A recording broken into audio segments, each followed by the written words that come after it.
Welcome everybody to the first match of the season for me in Division 1 against Jason Clark at the top of the screen. Jason's been a regular in the leagues since the very beginning. I am playing Black-White Vampires, which is, full disclosure, a deck that I copied from one of the teams from Nathan Blewett's Super League. I I'm tempted to. It's a European guy, so I think it's David Malnarowitz and Razvan, and I forget the other one. Apologies, but they absolutely thrashed our team. So I've copied the deck because it's quite fun. It's quite aggressive. I kept a super risky hand here in game one. You can see I need a white source, and I'm not getting a white source, which is very frustrating. I did have the removal of the Fatal Push, so I could take down the Glint Sleeve Siphoner at the start. But now I'm getting the beatdowns, and I still cannot find a white source, and this gets very, very annoying for me, as Rishkar is just making things worse. I got 6 power that's going to come across and smash me any second. As I drop down to 16 here, still looking for my white source. A second Radiant Destiny would be handy if I had got a white source from the start, but I didn't. This is going to drop me to 10. I've got the cast out, which can take down a threat, but now the Merfolk Branch Walker, and he's got 9 power on the board, so 8 power, sorry, so my chances of winning here is 0. I've drawn a swamp, and that's enough for me. I'm going to concede. So we go to game 2, and this is a pretty good hand. I've got early removal plus a Legion's Lieutenant.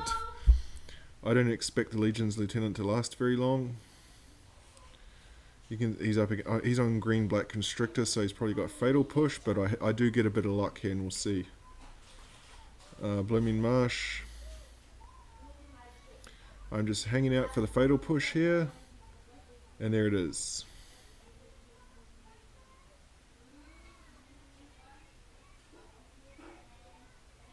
There's the Winding Constrictor. So here I can either play at my Queen's Commission. I did want a black source there, so I could play Dusk Legion Zealot and Fatal Push, but I didn't get it, so I just passed a turn with Fatal Push. I just want to see what he's going to play out first. I made a misplay there, I think, because he got 2 triggers from the Ether Hub. I'm not going to let him get 2 triggers from the Merfolk Branch Walker. 2 counters, sorry. So I have to take that down. Ifna Deadlands I quite like. It means I can play out the Dusk Legion Zealot and play the Fatal Push if I need it. So at this stage I don't really care about taking 3, because one of the cool things about this deck is everybody has lifelink, so I can make up the ground later on. He's down to 2 cards, which is another good thing for me. So at this stage I'm perfectly happy just to take the hits. Here I can play out my Queen's Commission, hold up the Fatal Push. I'm going to take 6 next turn because I can play Radiant Destiny and I can gain back 4 of it with the Vampires. But Rishkar is going to kind of make me think twice about that, because he's going to put counters. I am going to use the Fatal Push here in response to one of the creatures that he puts the counters on. I'm only going to take 3. And you can see he's down to 2 cards. I'm not interested in a double block because I can trade 1 for 1 next turn. Passes the turn. Ixalan's Binding is very tempting here, but because I've already killed a Branch Walker there, so he's got 2, he's only got 2 left. Rishkar's legendary, so I think he would only be playing 3. And I don't want to get rid of that Rishkar, because if he's got 1 in his hand, it means he can play it out. So he's kind of stuck with the Rishkar, so there's no good hits for the Binding. I'm just going to hold on to it and get something better. You can see here he goes after one of my life linkers.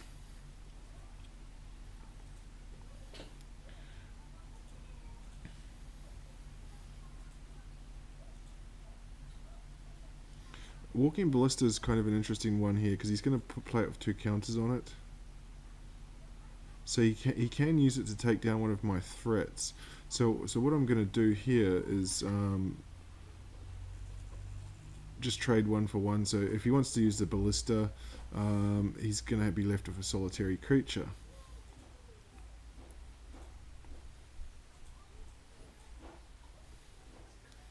I've got that Champion of Dusk, so I'm going to be drawing cards pretty soon. Play out the Scavenger Grounds. So here I'm going to gain 2 life because I've got 3, 4, 5, 6. I got the City's Blessing, so I got Vigilance on all my creatures. Does he want to trade for the Ballista? He does not, so you can see I'm starting to gain life now. I think he becomes aware of that, and he's going to have to do something. He can potentially put the Ballista to 3 and shoot down one of my vampires, which would mean costing him a turn. He'd have to tap 4, but I love this attack because it means I can actually trade with the Ballista. He can't actually pump it up now. So I'll double block. So he takes a counter. He's going to add a counter first, just to ping me for an extra one.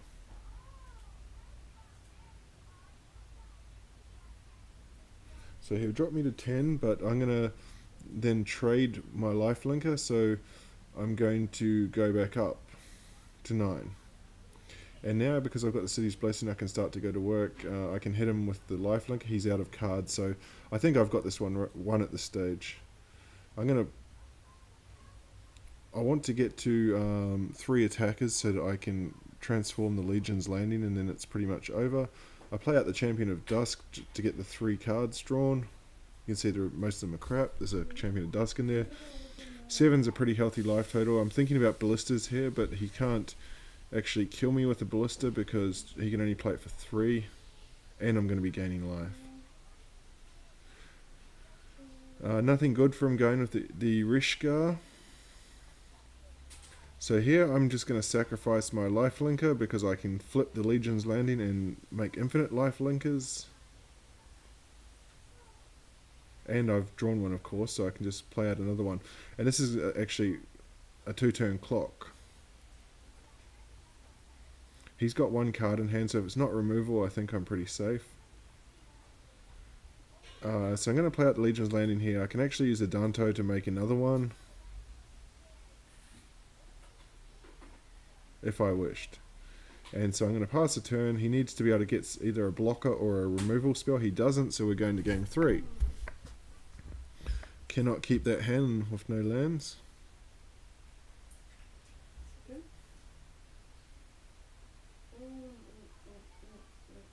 This one is pretty bad as well, but 5 lands and a Radiant Destiny, I'm going to keep that. I keep the Legion's Landing on top, and I like to see a forest first. It means he doesn't have a removal spell.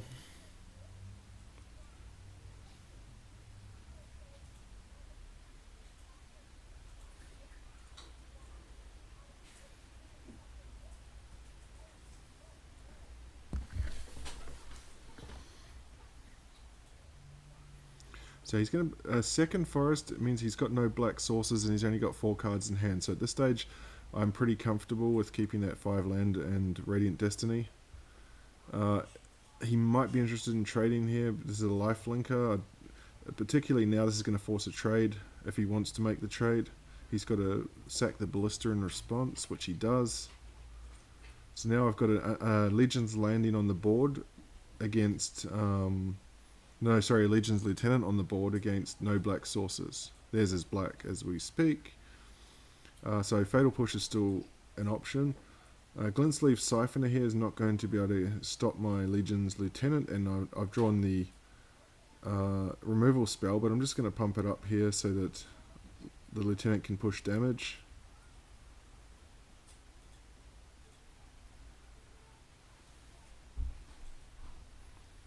So Rishkar comes down. He doesn't have a removal spell still.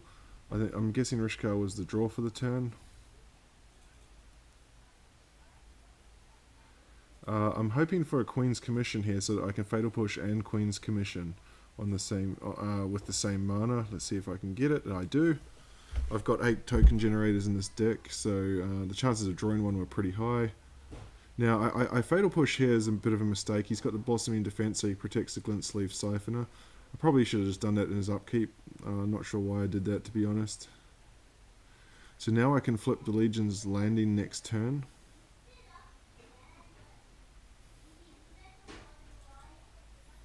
He draws a card, so he's up to 3.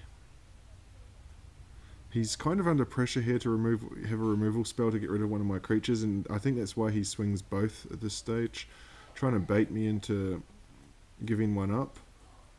I double block the Glint Sleeve Siphoner just because I'm playing around a removal spell in his hand.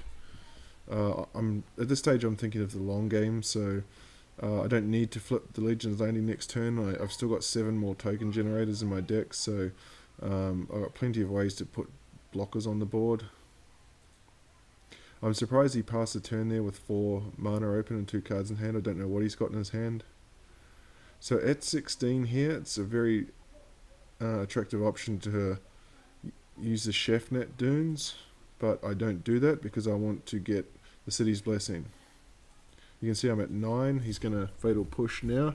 He's going to actually take the Life Linker, not the Legion's Lieutenant. So that puts me down to 8. The Chef at Dunes is going to put me at 9 again, so I'm hoping to draw anything except a land next turn so I can get the City's Blessing and then Legion Lieutenant. I was a bit surprised here, to be honest, that he's trying to race me with the Rishkar, particularly when he's got nothing else. He passes the turn. A land, the only thing I literally don't want. I draw it. But I'm happy to race because ultimately I have life linkers coming somewhere and he does not, so he can't win the race. Unless he draws a... I forget the name, that big green one that puts lots of counters on, then I can't beat that. Gain, he puts me to 14, so it's at the point now, anything that can gain me life is going to win me the match. I'm going to get the City's Blessing this turn, regardless. Queen's Commission is a huge draw, that's going to be 2 life linkers. And it means I can attack. I've got 9 power on the board, so at this stage I think I've got this one, even if he comes up with... I mean, I can't think what he's got that could get him out of this situation. A Fatal Push to probably buy him some time. But Chef at Dunes is going to pump all my creatures here, so he needs at least a blocker or a removal spell or he's dead on board. So I'm going to go for that play, pump everybody up. He's got nothing and he concedes, so I take standard 2-1. Modern now, I am playing my blue-red Kiki. I'm the defending champ in Modern. I went the entire season undefeated last season. I have no idea what he plays, what Jason plays in here. Immediately suspended Ancestral Visions. I've got him on some sort of control deck. So I'm liking my Blood Moons. Striped River Winder gives it away immediately. He's on As Foretold Living End. So that kind of changes things up a bit. I don't really like this As Foretold Living End deck. I think it's very weak to, particularly the modern mono blue version. It's very weak to counter spells because you can basically just stop the. You just stop the As Foretold and they can't actually they have to hard cast blue creatures. Now what I'm doing here is I'm playing out my fetches first because I want to load up my graveyard for my Logic Knots. He's got Field of Ruin, so I've got 2 options here. Blood Moon to shut it down, but then my Desert Lighthouse doesn't work anyway, so I run out the Desert Lighthouse. Nathan Blewett's just joined to watch. I know he's going to blow that up, but it puts more fodder in the grave and it enables me to have 2 Logic Knots. Now, so he cycles as another Striped River Winder. As Ancestral Vision is going to come off suspend, I let him have the cards. Again, as I say, this deck, I think I've just got to stop the As Foretold and then I can win. But one thing I do have to do is get a clock, so I'm going to play out a Snapcaster Mage. I would have liked to Bolt Snap or Snap Bolt Snap, but unfortunately no Bolt. My 2 Blood Moons are absolutely dead in my hand. It's 2 useless cards and they're the first things coming out sideboard. What I'm going to try and do here is just bait out any counter spell he has because I believe I have more.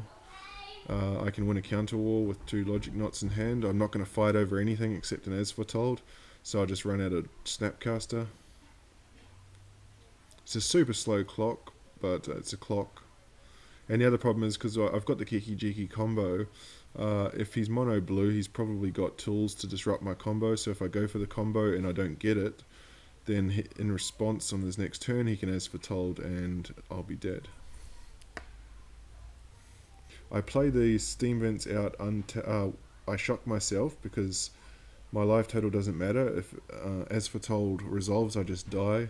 And so what I want to do here is snap bolt with is bolt snap bolt with the option of using logic knot. So he's just drawing a card and bouncing my steam vents here, so I'll just use that steam vent just to fire off a lightning bolt. So now I've got the bolt in the yard, so I can snap bolt end of his turn, and then that'll present him with the 3-turn clock. So here's the first challenge. As foretold, he can't win this counter spell because I've got 2 of them. He's only got possibly a dispel, which he doesn't have. I was actually a bit surprised he went for it at that stage.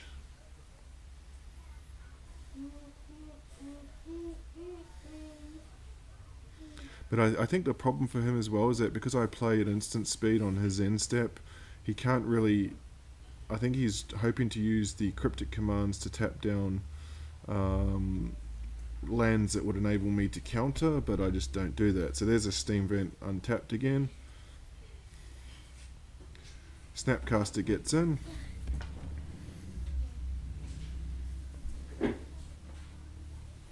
And I pass the turn. But now he can win a counter war because at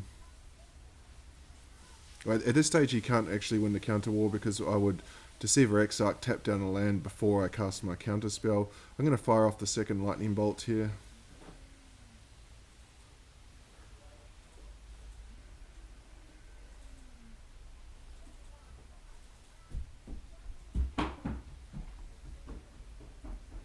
So I'm going to knock him down to 6.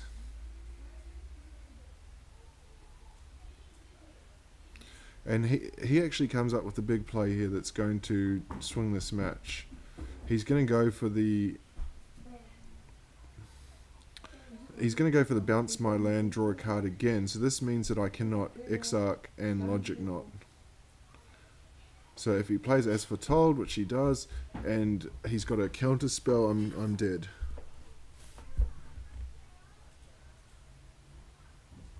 You can see, so it was a nice play from Jason there. I really needed that land. If I had the land, I think I had this match won. So I go for the Logic Knot.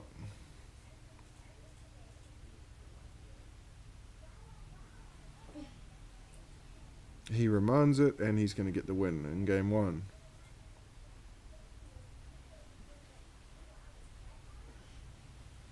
And quick as a flash, he casts Living End.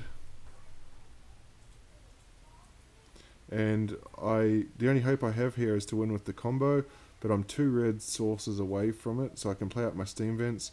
I'm still 2 draws away, so it's kind of needing a miracle here. I can buy a turn by tapping down all his creatures. I'll bounce an Archfiend.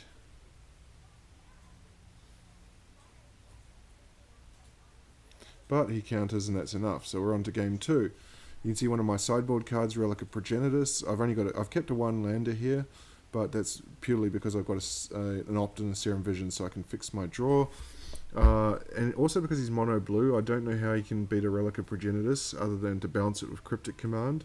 And we saw the disallow at the end of the turn, so he could also disallow my exile trigger if I went to exile in response. But in order to do that, he's going to have to hold up 3 mana plus his counter spells, and I think I bought in about 5 or 6 counter spells, so I'm pretty comfortable my Relic's going to survive. So I just keep the lands. I obviously I sided out all my Blood Moons, so I can fetch more aggressively. I go to Serum Visions, and this really surprised me. I don't know why he wants to bounce back my Serum Visions. The only thing I can think of here is he wants to go for the As Foretold next turn. The coast is clear, but he can't really resolve the Living End because he's got nothing in the grave. I think it's just once he cycled that Riverwinder, he's not doing it this turn, but he only had 1 creature in the grave, so I didn't particularly care. He's going to cycle an Architects of Will, You can see I've got the counterflux, so I can just that's uncounterable, an uncounterable counterspell, so he can't beat that. Relic's just going to do a bit of work, clear out the graveyard. Because I've got the counterflux, it means I don't need to keep the one open for the Relic anymore, because I can just beat the As Foretold. He's going to need at least 6 mana to double cast an As Foretold. So I just snap Bolt down to 13. So I've got a number of options here, counterflux and cryptic command. Nothing doing for him. I'll just keep going to work with the Relic. And I'm going to get a clock on the board. He's at 13, so we'll fire off a Pestamite. I sort of thought twice about this because he doesn't know what build I'm on here. In terms of whether I'm Kiki through the breach or just straight up blue-white control. So this is the first time he knows I'm on the Kiki combo in game 2. But I'm going to try and beat him with a clock again. I'm pretty confident I've got this one covered with the Relic and the counterflux. He's going to try and hard cast a Curator here. So this one I'm just going to counter with Cryptic because he's tapped out. Again I fetch Shock because my life total doesn't matter too much. And I draw a Snappy, so that's pretty handy. Snapcast is going to enable me to snap, bolt, snap here. Snap, bolt, snap. Sorry, bolt, snap, bolt.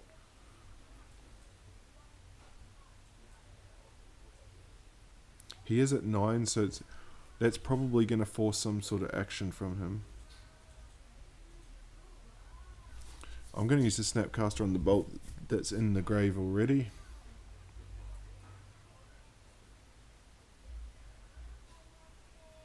Now he makes the play here with the Cryptic command, so he's going to bounce my Pestamite because if I've got Kiki Jiki in another land, he would just be dead to the combo next turn, so he's got to bounce the Pestamite here.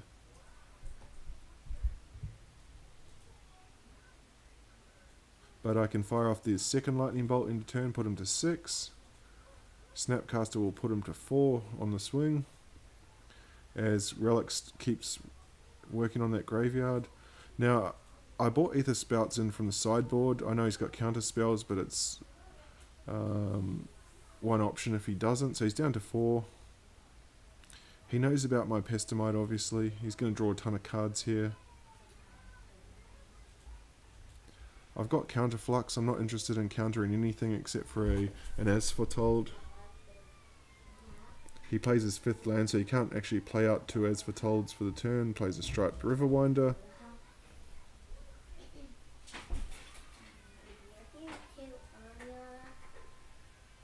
And he just passes the turn, so I'm going to run out my Pestamite. Just get a bit of work done with Relic first. If he's got a counter, he's forced to counter this because he's just dead on board otherwise. And there's the disallow. He still has to discard, I believe. Yep. So I'm going to put him to 2 here. Now I've got 2 counter spells.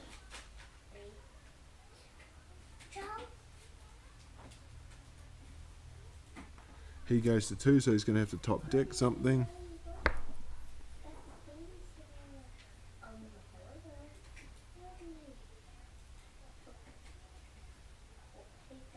He's going to cycle first, so he's down to 4. Once he gets to 4, I'm pretty safe. There's nothing he has that can beat me, and he concedes. He goes. So we're on to game 3. So like standard, I managed to even it up sideboard. 2 lands with a Serum Visions, 2 pieces of my combo and a Relic. I'm definitely keeping that one. Here I kind of hesitated. I thought, would he bring in Ceremonious Rejection if he's got it? But I'd try it anyway. He doesn't have it, so once again, I've got the Relic. The only downside here is that I've got no counter spells, so I'm on the lookout for counter spells now. Dispel will do the job. I'm going to draw the Opt first. I think that's a mistake that I made, because I obviously know what I want to draw.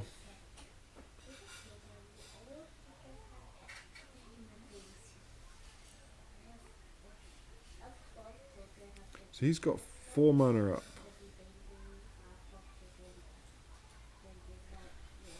You can see there's no cycling been going on just yet, which I found a bit unusual. So there's the first one, the Street Wraith. Pays 2 to cycle Archfiend of Ifnar. And now he's... So we've got some action going on, and I'll fire off... once he's down to 1 mana, I'm just going to fire off a Lightning Bolt. Put him down to 12 very quickly. This third and final match actually becomes quite a war of attrition here.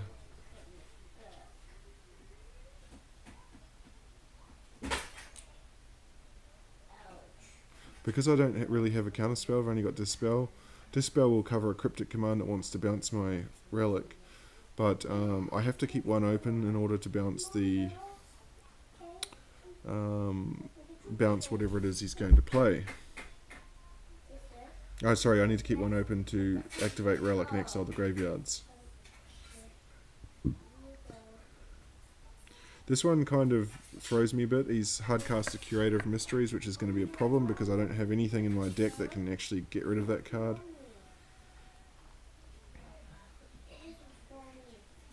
Okay, I'll be about 10 minutes.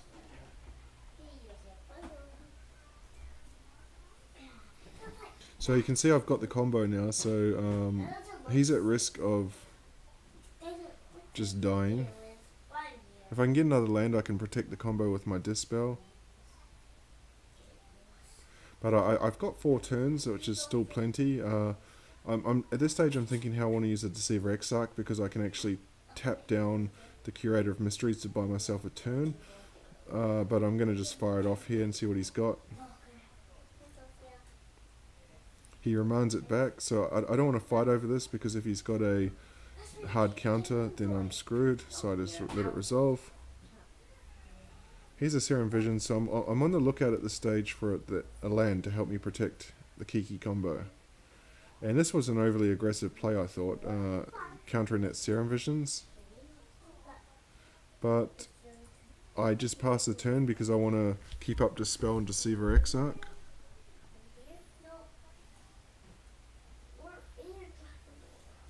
He's at the number of lands now where it's going to become a huge problem for me, because I can still beat him if he resolves as Foretold Living End, but I can only do it with the combo. So he's got enough mana at the moment to actually keep the combo.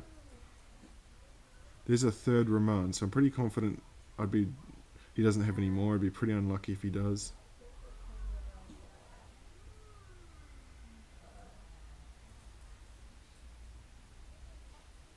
So I'm just starting to worry a bit at this stage. I'm down to 11, it's a 3-turn clock. Serum Visions will resolve this time. That Snappy looks very inviting, so I'm going to keep the Snapcaster. But 3-turn clock, I need to start thinking about how I'm going to stop this Curator of Mysteries, because even now he's getting scries when he cycles.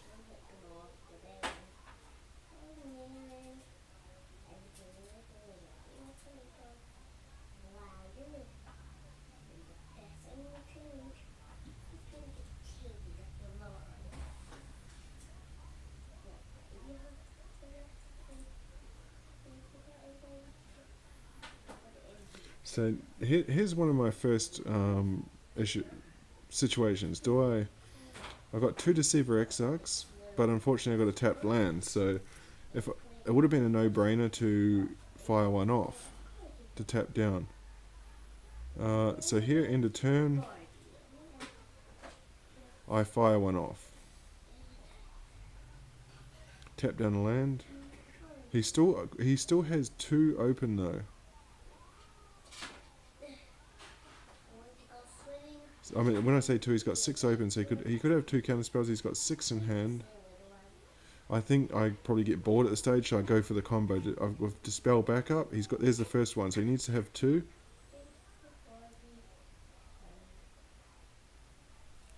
And I'm going to Dispel. Does he have the 3rd counter? I'm pretty much game over if he's got the 3rd one. Does he have it? He's slow rolling, he does not, and so I take Modern 2 games to 1. On to Legacy now. And this is a very good hand that I'm going to keep. Doesn't have a target, but it's got 2 Faithless Lootings. A Flooded Strand.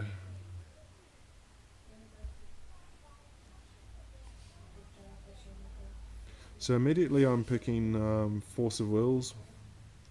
So I've only got 1 target there, Chancellor of the Annex, that's definitely going in the bin. And I also bin a Reanimate, so he knows what I'm on straight up. Thoughtseize is going to protect me a little bit. So I've got 2 things on my mind here when he plays Tundra and passes, Counter Spell and Spell Pierce. So what I'm going to do first, I'm going to play out the Dark Ritual to play around the Spell Pierce. It resolves, so I'm going to Thoughtseize and see what I'm up against. And this is a very tough decision for the Thoughtseize.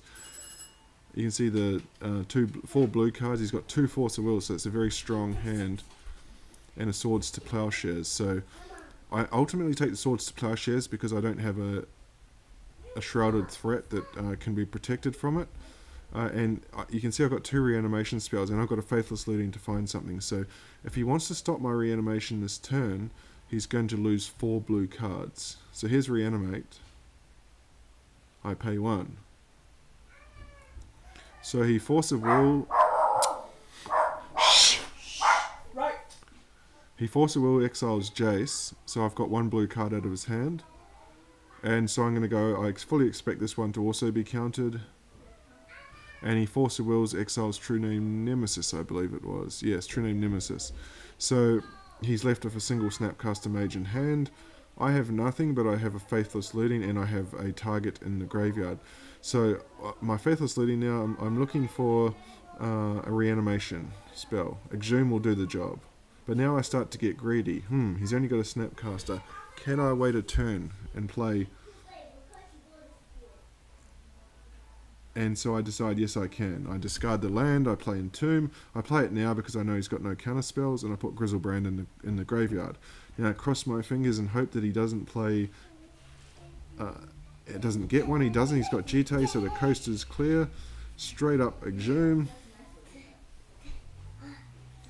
And I couldn't get that Grizzlebrand back fast enough. Of course, at this stage I'm still thinking he might play... Iona's a very good one there, by the way. I'm still thinking that he can play out a Swords to Plowshares. He does actually have that as an option because he had the Snapcaster, but I found the Thoughtseize and took the Snapcaster, so he can't do that anymore. Now, Entomb, there's nothing really spectacular there to get, so I Entomb a Sire of Insanity so that he has to top deck. And I'm going to fire off my second one and pass the turn.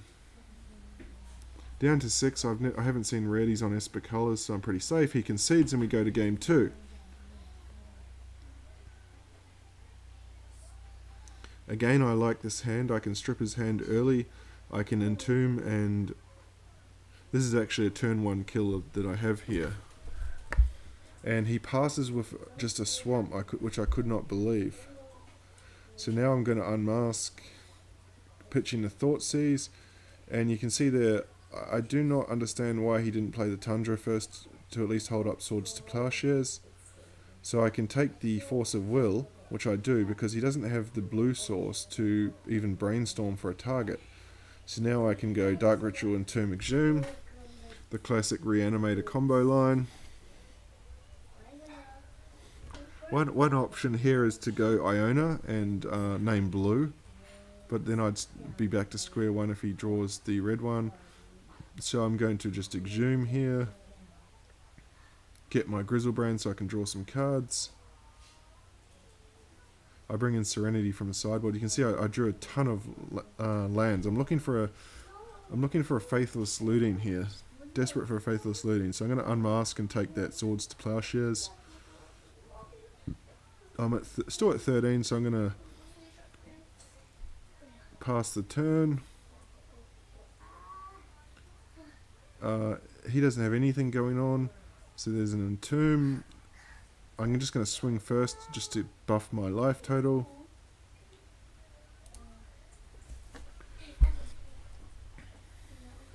Still, I'm looking for a Faithless Looting because if I can get Inkwell Leviathan into the Resolved, it's game over. So you can see there I got to animate, but still no Faithless looting. Do I want to go again? I got 15 cards in hand. I can Dark Ritual, so I can even Thoughtseize myself, but I don't even pull a Thoughtseize. And still I don't pull a Thoughtseize. I've got 2 Lotus Petals. Now that I've got Lotus Petals, I'm thinking about the Tidespout Tyrant, so I don't really want to play them out. You can see I've got 22 cards in hand. Surely there's something here. I think he can see the writing on the wall. At this stage I'm thinking, my bad luck, he's going to come back. But there's just too many options here. What do I take? No way to get stuff into the grave, so now I can put the stuff into the grave. In response, he brainstorms. There's the Chancellor trigger because it was in my opening hand. He's looking for something here. I think he wants a... He doesn't find it, and that's game.